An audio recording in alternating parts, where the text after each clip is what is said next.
ini kita bertemu lagi di Pojok Buku episode 12. Dan hari ini menjadi episode perdana di mana narasumber kita adalah murid-murid SDH Holland Village. Mari kita berkenalan, siapakah mereka? Silahkan. Hi readers, I'm Ziva from grade 8A and I'm Freya from grade 8A. Oke, thank you Ziva, Freya. Terima kasih sudah mau berani dan inisiatif untuk menawarkan diri sebagai narasumber dari sebuah buku yang akan kita bahas di pojok buku ini. Oke, gimana? Nggak tegang kan ya? Ya. Oke, kita mau bahas buku apa nih hari ini? Hari ini kita akan membahas buku Beauty and the Beast. Beauty and the Beast. Wow, klasik ya.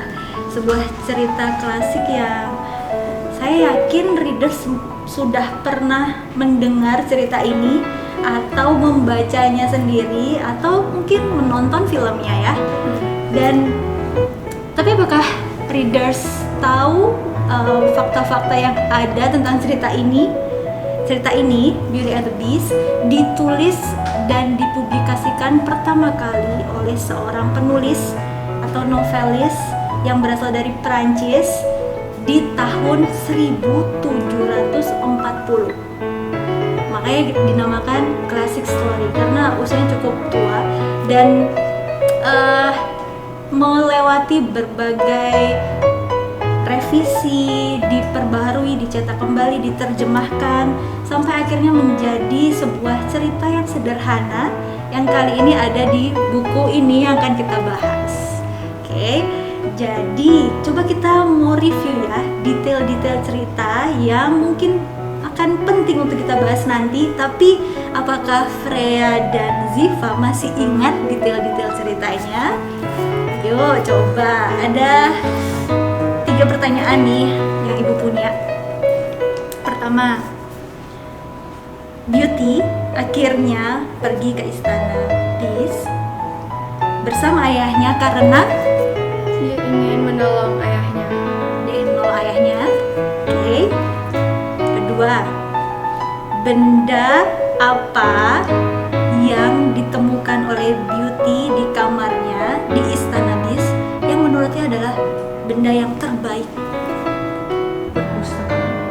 Perpustakaan. Oke. 3. Apa kutukan yang diterima Beast dari peri jahat? Dia dulunya seorang pangeran dan dikutuk menjadi seorang beast. Kutukannya apa tuh? Untuk menjadi seorang beast hingga ada yang mencintainya begitu. Oke, cukup ya. Bagus. Ternyata kalian ingat ya detail dari kisah di buku ini. Nah, sekarang kita mau masuk lebih dalam lagi tentang ceritanya. Ibu penasaran nih, kenapa kalian memilih buku ini di antara banyak story books in the library and you pick this storybook? Ada alasan tertentu kah? Mungkin karena kayak pesan moralnya itu interesting. Pesan moralnya interesting. Apa yang menarik? Pesan moral apa yang menarik menurut kalian dari cerita ini? Pesan moralnya mungkin because kita nggak harus memandang orang dari luar, tapi kita bisa memandang orang itu dari dalam biar agar bisa mengenal mereka lebih dalam lagi. Oke, beautiful. Tapi kita akan gali lagi ya, readers. Nah, kalian pasti juga pernah baca versi yang lain atau nonton versi yang lain ya di movie-nya, di filmnya. Nah, adakah perbedaan-perbedaan yang kalian temukan dari cerita yang dituliskan di buku yang ini dengan cerita yang pernah kalian dengar atau tonton sebelumnya? Banyak ibu. Oke. Boleh dibagikan beberapa perbedaannya sih Pak? Yang pertama kayak posisi-posisinya. Kalau di buku kan ada ilustrasinya. Kadang kayak bisnya itu waktu itu dia pingsan di padang, di rumput gitu. Kalau di filmnya sama di kisah yang lain dia pingsannya itu di kerajaan di depan mawarnya itu. Oke, jadi settingnya beda ya, Beda. lokasi-lokasinya. Thank you. Freya, menemukan nggak? Ada beberapa karakter yang tidak ada di bukunya, seperti Gaston antagonisnya, dan di bukunya Beauty memiliki kakak 2 cewek dan 3 cowok begitu. Oke, karakternya berbeda juga ternyata. Ada lagi kah Ziva menemukan poin-poin perbedaannya? Pekerjaan ayahnya. Pekerjaan ayahnya. Kalau yang di film itu dia inventor, kalau yang di buku itu dia businessman. Oke. Pekerjaan dari ayahnya ya, ternyata beda di buku sama di film ya. Mungkin di buku yang lain juga bisa jadi berbeda ya. Berbeda. Kalau Freya ada lagi tambahan? Seingat saya, background Beauty itu emang sudah sederhana, tapi di bukunya dia itu orang kaya yang jatuh miskin. Oh ya, betul. Itu juga berbeda ya. Dari plot detail ceritanya tuh ternyata beda, dari bahkan namanya pun beda ya. Beda. Di buku ini Beauty, di Di film film Belle. Belle gitu. Nanti di buku lain juga bisa berbeda, Beda. tapi ceritanya sama ya. Semoga kita di akhir nanti bisa menemukan apa pesan yang tidak berubah dari versi awalnya sampai versi yang ini. Oke. Nah, selanjutnya ini kan cerita yang cukup klasik dan mungkin bisa dibilang ini dongeng begitu. Menurut kalian, apakah cerita ini memiliki hubungan relasi dengan kehidupan kita sekarang? Ada relasinya nggak sih gitu dengan kehidupan kalian saat ini? Kalau di real life kan, we usually use like filters to cover up ourselves and look beautiful to everyone. We try our best to look beautiful to everyone, but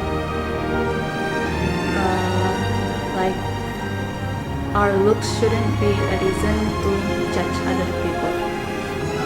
Great. Filter. Siapa yang di sini masih suka pakai filter? Oke. Ya, thank you Freya. Betul sekali ya. Di konteks Beauty and the Beast, di kisah ini dulu belum ada filter ya. Mungkin kalau mereka udah punya filter, Beast bisa pakai filter ya untuk cover keburukannya gitu ya. Tapi beda ya. But that's the things that looks similar situation. Beast and Beauty. Thank you. Ziva mau menambahkan sesuatu? Mungkin di bidang siblingsnya, mereka yang ceweknya sama siblings cowok itu perbedaannya kuat banget. Yang siblings cewek lebih ke antagonis dan dia lebih nggak support dan lebih menjatuhkan harga diri adiknya. Kalau yang cowok dia lebih support dan membantu adiknya. So we have to be a good siblings, guys.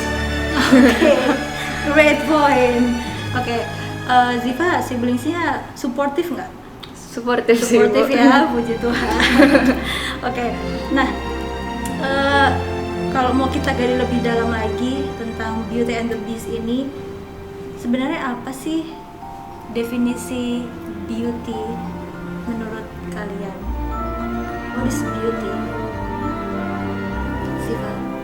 I think beauty is when we show what we do by our talent, and we can be a social butterflies with other people. We easy to interact with them, and beauty is not from the outside, but it can be from the inside too. So you see beauty is not just From the appearance outside, yeah. dari luarnya aja, tapi dari dalam. Interesting. Okay, what about you? It's that we shouldn't be judging people from only their appearance, just like what Ziva said, and that God already see us as beautiful, so it shouldn't really matter about what other people think So that's beauty. Oke. Different perspective ya. Ada dari Ziva, ada dari Freya, dan apa itu cantik, apa itu kecantikan, apa itu beauty, tadi udah disebutkan juga. Nah, kalau kita melihat dari cerita ini kan ada dua karakter utama ya, ada Beauty, ada Beast. Bolehkah kita lihat lebih dalam lagi? Kayaknya di cerita ini Beast-nya buruk banget, Beauty-nya baik banget, terus cantik, Beast-nya buruk rupa dan kayaknya jahat gitu ya.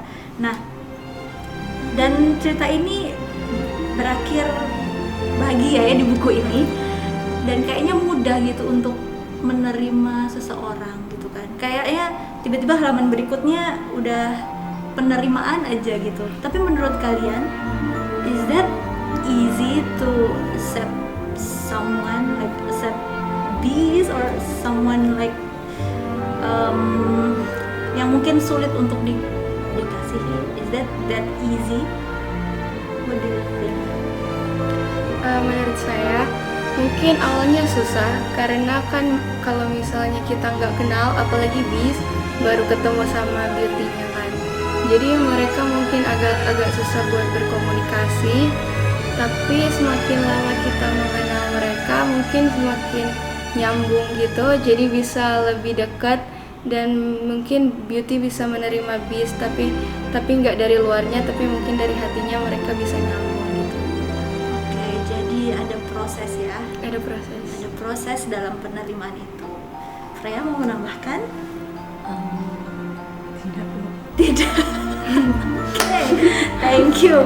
Nah, berarti memang, tapi setuju kan? Iya, Penerimaan setuju, itu setuju. it's not just easy say yes for someone that maybe they ever hurt us gitu, yang pernah mungkin melakukan sesuatu yang jahat sama kita atau melukai kita atau nggak cocok gitu. Dan untuk menerima seseorang itu memang butuh prosesnya gitu ya, dan ada usaha gitu yang dilakukan gitu ya. Nah,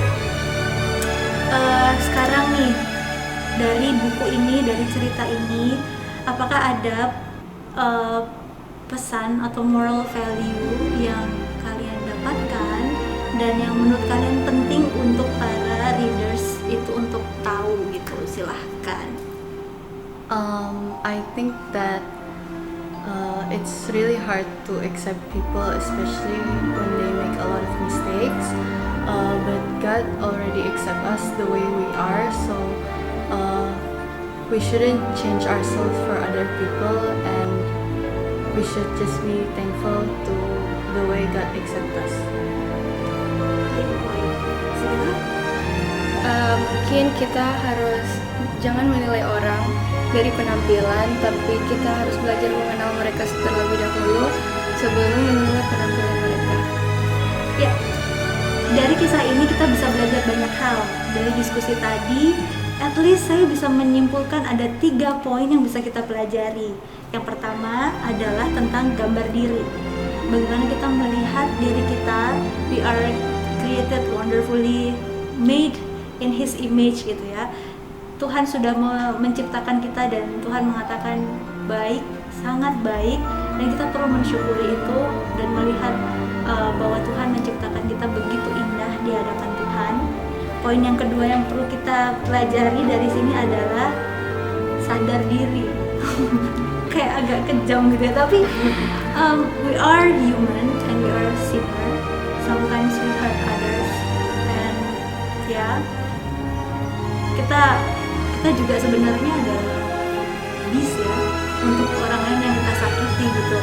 Jadi kita perlu sadar kita manusia berdosa juga, dan kita juga pernah melakukan kesalahan. Tapi nggak berhenti di situ, ada poin ketiga yaitu penerimaan. Itu udah diterima. Tadi juga Freya menyampaikan we are accepted by God. Kita diterima dan diampuni di dalam Kristus Yesus. Dan spellnya tadi akhirnya setelah Bel accept this dengan kasih yang murni ya, yang tulus, akhirnya spell itu runtuh ya, akhirnya bisa terbebas dari spellnya itu tadi, dan dia menjadi pribadi yang kembali kepada jadi prince ya. Itu juga yang bisa kita pelajari, penerimaan dari Tuhan di dalam Kristus yang akhirnya bisa memutuskan kutukan dari dosa itu ya, yang menerima kita, dan akhirnya kita dimampukan untuk menjadi pribadi yang utuh di hadapan Tuhan. Dan kita belajar juga untuk menerima orang-orang lain yang ada di sekeliling kita ya, karena kita sudah diterima oleh Tuhan terlebih dahulu gitu. Okay, so that's great. Thank you Freya, thank you Ziva for the discussion. It's so beautiful discussion, and I like you to close this with maybe a closing statement. Please read the books in the library to like learn new moral values you can use in your life. Read books, guys. Okay, thank you, that's great. Bye readers. Bye, leaders.